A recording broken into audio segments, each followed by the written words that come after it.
Muy buenas tardes, continuamos entonces con esta sección sobre las guerras civiles y las interpretaciones que hay sobre la desestabilización de la República Romana. Bueno, hablábamos que después de la guerra social vinieron una serie de guerras civiles que duraron durante las 3/4 partes del siglo I antes de Cristo. Eso se vio siempre como un signo evidente de que la república estaba en crisis, de que había algo que ya no estaba funcionando. Entonces, la interpretación, por ejemplo, de Cicerón, o una de las interpretaciones de Cicerón, es que las guerras civiles son, en últimas, una lucha entre las facciones romanas. Factio, son se han traducido como los partidos políticos, ¿ya? Aunque obviamente no son partidos políticos, sino justamente como tendencias políticas.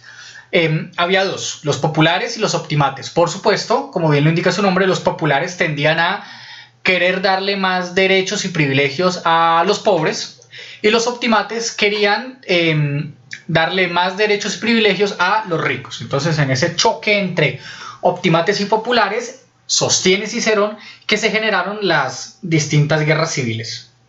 Por ejemplo, Cicerón no fue amigo nunca de los intentos de reforma agraria de los gracos, aunque ¿para qué? Sirvieron un montón. Ya, solo que pues obviamente los mataron y eso fue una matazón asquerosa. La primera guerra civil, Cicerón la interpreta como una lucha entre populares y optimates. La segunda guerra civil también la interpreta así. Para la tercera guerra civil ya no pudo hacer mucho, aunque la intentó interpretar de esa misma forma, pero pues no pudo hacer mucho pues porque no la sobrevivió. Y sin embargo vemos que ese criterio, si bien funciona en cierto nivel, o sea, en cierto nivel funciona decir que parte de la desestabilización de la república está en el conflicto interno entre ricos y pobres. Y eso es algo que hemos leído en Platón y es algo que hemos leído también en Aristóteles. Hay otros elementos. Entonces, la primera guerra civil fue, como les decía yo, un coletazo de la guerra social. Vea, se mataron tantos senadores y se mataron tantos romanos y se mató tanta gente que eso al final no se sabía quién estaba a favor de qué, ¿no? Pero posterior a la guerra social, grupos y ejércitos que todavía quedaban por allí, pues necesitaban hacer algo. Ese algo terminó siendo encausado por un patricio o por un individuo, un coronel de una familia patricia, un poco caída, echada menos, que se llamaba Lucio Cornelio Sila. Bueno, la vuelta era que por allá, en donde hoy queda, en el norte de Turquía, allá por el Mar Negro, o sea, al otro lado del ojo del mundo, había un reyezuelo llamado Mitrídates que estaba atacando a ciudades aliadas de Roma. Entonces, la pregunta era, bueno, ¿contra quién? ¿Quién va a ir a cascar a ese man? Por allá en últimas, entonces, por esa pregunta, ¿quién va a ir a hacerle la guerra a Mitrídates? Aunque ustedes no lo crean, por ese tema como tan banal, se armó una guerra civil. Porque Sila, junto con sus ejércitos, más los resquicios que habían quedado de la guerra social, decían, nosotros queremos ir, nosotros vamos a ir. Pero el Senado decía, no, queremos que vaya otro a hacer esa guerra. Bueno, en últimas, Sila terminó invadiendo la ciudad de Roma, entrando a la ciudad de Roma y diciendo, aquí se hace lo que yo diga y yo voy a ir a hacerle la guerra a ese reyezuelo por allá. Entonces Sila obviamente se fue y le hizo la guerra. Roma inmediatamente lo volvió un enemigo, y cuando Sila volvió le tocó volver a entrar con sus ejércitos a la ciudad de Roma, y ustedes se podrán imaginar el despelote que se armó. Uno se podrá preguntar, bueno, ¿cuál es tanto enredo? ¿Por qué fue tanto enredo? Y es que tenemos que entender cuál es la lógica de la guerra y la lógica del saqueo y del poder. Entonces, este personaje Sila, ahorita lo voy a comentar con un poquito más de detalle, fue un punto de inflexión en la historia romana. Y fue un punto de inflexión porque es que a ningún comandante romano se le había ocurrido jamás en su existencia entrar con sus ejércitos a Roma, ¿ya? O sea, imagínense un golpe de estado. O sea, eso era impensable. Entonces, como les digo, un coletazo de la guerra social, de abrirle la puerta a que romanos maten a romanos, es que entonces comandantes romanos se les ocurrió la maravillosa idea de entrar a la ciudad de Roma con sus ejércitos. Bueno, eso era impensable. Y no una, sino dos veces. Pero eso ya lo comentaré más adelante. Les decía que hay que entender la lógica. La lógica de la guerra, del saqueo y del poder en esta Roma republicana o tardo-republicana. Esta Roma del siglo I. Hasta más o menos inicio del siglo II, el asunto en Roma era un poco más sencillo porque no había tanta riqueza, no había tanta extensión, y los comandantes, si bien hacían su guerra y qué tales, pues no tenían tanto para repartir, ¿ya? Entonces los soldados pues más o menos quedaban contentos y los comandantes más o menos quedaban contentos, pero la vaina era estable en términos de cuánta riqueza se podía llegar a repartir y cuántas tierras se podían llegar a prometer. O sea, a menor cantidad de gente y menor cantidad de espacio es más manejable, es mucho más manejable todo. Sin embargo, en la medida en la que Roma se fue expandiendo y se fue volviendo territorialmente un imperio, a pesar de que fuera institucionalmente una república, cada conquista o cada nuevo territorio requería más soldados y por lo tanto requería más promesas de ganancia, ¿ya? Ahora, el que repartía las ganancias, el que repartía el botín, era el comandante, ¿ya? No era un cuerpo central o como diríamos nosotros, el ejecutivo. No, era el comandante victorioso el que en últimas decidía a quién se le pagaba, a quién se le daba un extra además de su salario, a quién se le daban qué tierras, a quiénes se le daba qué parte del botín y a quiénes se le daban ciertos títulos o cierta cantidad de esclavos, ¿ya? Entonces, cuando empezó a haber mayor cantidad de afluencia de riquezas, es decir, de la mitad del siglo II en adelante, recuerden que de la mitad del siglo II en adelante primero sacaron las guerras púnicas y Roma se apoderó del Mediterráneo. El súper rico reino de Pérgamo le heredó a Roma todo su territorio. Y además los romanos conquistaron lo que hoy es Grecia, que era el reino de Macedonia. Entonces agarraron una extensión, o sea, en 100 años básicamente, menos, en 50 años, consiguieron una extensión entre lo que hoy es España hasta lo que hoy es Irán. Esas se volvieron las fronteras de Roma. O sea, una vaina gigantesca, una vaina desproporcionadamente grande. Entonces el botín se empezó a volver una vaina descomunal, una vaina pero impresionante, nunca antes vista.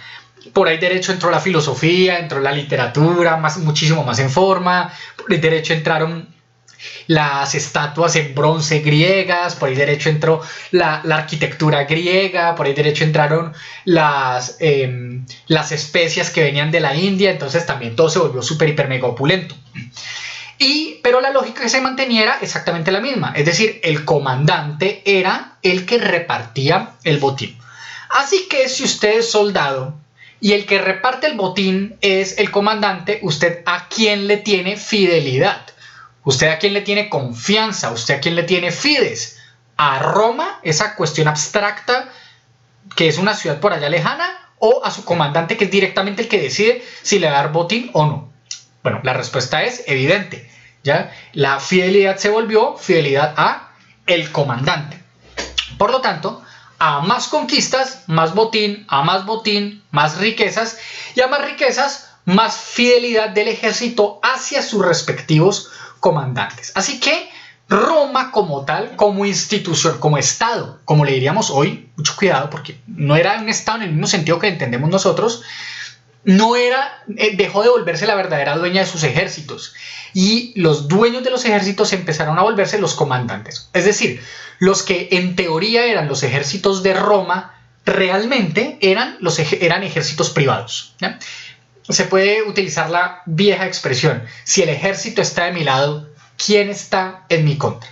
Así que los hombres poderosos empezaron a volver los comandantes, los individuos que hacían campañas exitosas y por lo tanto llegaban con mucho botín. Pero no era una cuestión solamente de botín, ya no era solamente una cuestión de dinero en metálico, o de tierras, o de esclavos, sino que era una cuestión también de poder público, de poder político. Recordemos cómo es la distribución del poder, grosso modo, de la República Romana. El Senado aprueba el dinero rápidamente, tiene la autoritas para aprobar el dinero de las campañas. Los cónsules son los que determinan quiénes son los que hacen esas campañas, ¿ya? Y son los que deciden asuntos militares. Pero es el pueblo el que decide, uno, si se va a la guerra, y dos, quiénes son los políticos elegidos para cargos públicos, para ser ediles, para ser tribunos, para ser cónsules. Así pues, ganarse al pueblo es supremamente importante. Y usted se gana el pueblo de dos formas. Vea, desde el inicio de los tiempos hasta el sol de hoy, usted se gana el pueblo de dos formas.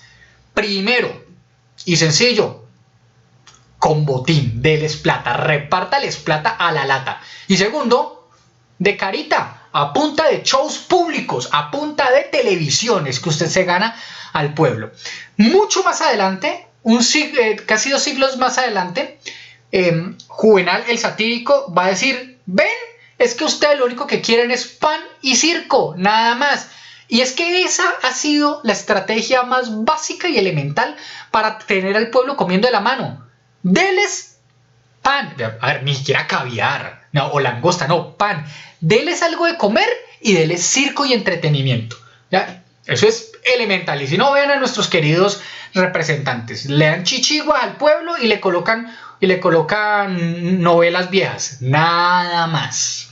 Y por ahí meten una locución presidencial y se gastan la plata de la paz en propaganditas y subirle el rating a un presidente desprestigiado y esa cantidad de tonterías.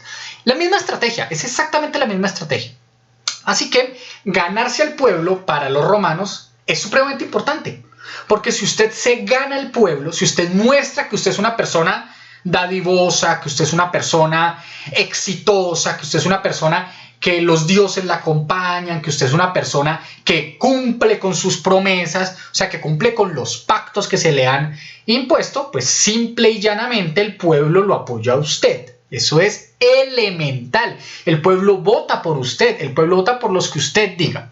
Bien, una de las más grandes y más importantes estrategias de propaganda pública antes de la época de Augusto es lo que se llaman los triunfos. Los triunfos. Y usted en todas las películas romanas va a ver triunfos. Ya, eso es fundamental. Que les traigo una representación de Alberto Mantegna, que era un pintor italiano de finales del siglo XV, mostrando el triunfo, el triunfo de César, de Julio César. Los triunfos eran grandes procesiones, pero grandísimas procesiones, llena de elementos religiosos, llena de ritos religiosos, llena de signos, en las cuales el general victorioso, que en latín se dice imperator, general victorioso se dice imperator, entraba a la ciudad mostrando todo el botín. Entonces mostrando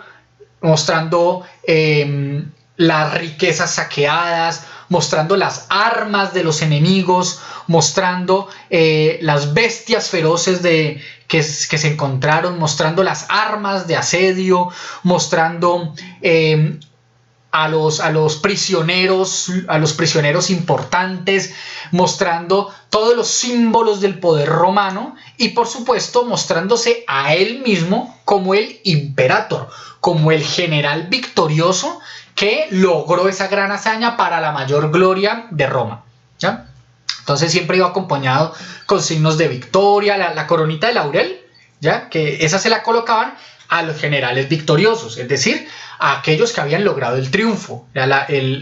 No sé si alcanzan a ver por aquí que hay un muñequito con unas alitas. Bueno, siempre que vean muñequitos con alitas, es la diosa de la victoria, ¿ya? La diosa de la victoria coronando al general victorioso. Entonces, cuando entra el general victorioso en un triunfo lleno de prisioneros, lleno de bestias extrañas, llenas de las armas de los oponentes, lleno de riquezas, y obviamente va tirando dinero para un lado y para el otro, lleno de especias exóticas, pues la gente que sale a ver dice, ¡oh, este man es un duro! Y como el tipo está mostrándose, dicen, ¡ah, mira! Él es alguien importante. Y es que pensémoslo desde el punto de vista de cómo reconocer a alguien en una ciudad tan grande. Recordemos, no había cédulas, no había tarjetas de identidad, no había huellero, no había una base de datos que dijera quién era usted, no. O sea, no había manera de usted reconocer a alguien en la calle a menos de que básicamente fuera su vecino. Entonces, si usted quiere ser un político, usted se tiene que hacer conocer por la gente. Entonces, un triunfo aporta muchas cosas. Primero, aporta todo el botín que usted se alcance a imaginar. Segundo, aporta fama. Y fama es una palabra latina. Fama, es decir, prestigio. Y por lo mismo, reconocimiento público. De modo que cuando ya este individuo se lance para un cargo consular o apoye a alguien para un cargo importante, la gente va a decir, este individuo fue el que entró en triunfo bélico en tal fecha, ¿ya? Entonces lo reconoce. Así pues, hacerse reconocer por el pueblo es esencial en Roma, y conseguir el botín es más importante aún. Así pues, Sila, en la primera guerra púnica, en la primera guerra civil, quería exactamente eso tal cual. A ver, no nos engañemos, Roma estaba patas arriba, ya por cuestiones de la guerra social. Pero cuando se presenta esta oportunidad de irle a hacer la guerra a Mitrídates, lo que significa es que acaba de presentarse la oportunidad para ir a conseguir botín, mucho botín, es decir, mucho poder financiero, para ganarse el favor de los militares, de los soldados, y 3, para ganarse un triunfo. Bueno, eso se les hacía agua a la boca a todos esos políticos. Entonces, Sila, ni corto ni perezoso, se le ocurrió la maravillosa idea de entrar con sus ejércitos en Roma y decir, yo voy. Y pues, con un ejército ahí en el Senado, ¿quién dice que no? Bueno, entonces Sila se fue, le hizo la guerra a Mitrídates, en efecto le ganó porque era un reyesuelo ahí de poca monta, y cuando intentó regresar, pues su oponente, que era Cayo Mario, dijo, no, ¿cómo te ocurre? Ya aquí te vamos a detener. Y él, sí, y bueno, se armó una guerra asquerosa, inmunda, entre todos contra todos. Pero Sila tenía más plata, tenía más ejército, tenía un poquito mejor de reputación entre sus soldados, y en últimas terminó ganando esa guerra. Ahora, consecuencias de eso, que Sila se dijo, bueno, yo voy a organizar esto, y mi palabra es la ley, como dice la canción, y se hizo denominar dictador. Ahora, recordemos que la figura del dictador ya existía dentro de las instituciones romanas y se utilizaba para solucionar situaciones de crisis, pero crisis no necesariamente militares, sino situaciones en las que se necesitaba una decisión rápida. Entonces se nombraba a alguien dictador durante un año y el Senado le daba y le quitaba los poderes. Listo. Bueno, Sila decidió hacerse nombrar dictador sin término definido. ¿Verdad? Dictador. Punto. Y se quedó ahí un rato. ¿Qué hizo en su papel de dictador? Pues empezó a hacer lo que nosotros hoy conocemos como una dictadura. Mandó a matar a todos sus oponentes. A todos. Hizo listas gigantescas que se llamaron las proscripciones de todos los que debían morir. Y era algo así como los falsos positivos. ya que le pagaban el ejército simplemente por bajas. Entonces iba el del ejército a matar a cualquier campesino y decía, uy, vea, un guerrillero más, tal cual. Entonces habían listas de personas y se decía, cualquier ciudadano que mate a este individuo tiene derecho a tanto dinero. Se podrán ustedes imaginar la matazón tan asquerosa. Después de que acabaron las proscripciones y que se robaron tierras, incautaron tierras y riqueza y mataron a todos los oponentes, Sila hizo unas reformas legislativas, en fin, se reorganizó un poquito el asunto, y el tipo se fue a vivir en su casa de campo y murió de viejito. Entonces alguien diría, uy, pero ¿cómo es posible que alguien tan malo haya podido morir tranquilo de viejito? Y la respuesta es muy sencilla, pues cómo no, si ya había matado a todos sus enemigos. Ahora, vean lo complicado que es esto. Un individuo con el poder militar, con el poder financiero, o sea, con el dinero suficiente y sin ningún tipo de escrúpulo moral, es capaz de detener a la república y mandar a matar al que a él se le dé la gana. Y con Lucio Cornelio Sila se abrió esa nueva puerta, y es que un individuo demasiado poderoso sin ningún inconveniente puede hacer con la ciudad lo que a ese individuo se le dé la regalada gana. Bueno, la figura de Sila va a quedar en la historia, como les digo, como un antes y un después. O sea, está el punto de inflexión en Sila, porque después de Sila vamos a encontrar muchos que van a querer repetir la experiencia y volverse presidentes eternos, volverse dictadores, y quedarse allí hasta el fin de los tiempos. Vean que se va a generar una tensión entre un espíritu republicano y un espíritu pro-monárquico, ¿ya? Y esa tensión se va a resolver de unas maneras no muy agradables. En rápidas cuentas, en 3 guerras civiles más.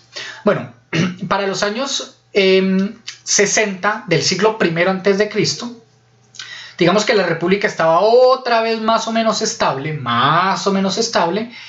y nos vamos a encontrar con un nuevo caso de un individuo que va a querer repetir la experiencia de Sila, ¿ya? Ese individuo es Lucio Sergio Catilina. Va a tener la muy mala suerte de enfrentarse a un tipo muy inteligente como Marco Tulio Cicerón. En el próximo video entonces veremos algunos apartados de la primera catilinaria y veremos que la explicación de Cicerón, una de las explicaciones de Cicerón, va a estar del lado de las pasiones de estos individuos que quieren ser más que la república, ya que quieren estar por encima del derecho, que quieren estar por encima mismo de la república, es decir, individuos que quieren ser dioses.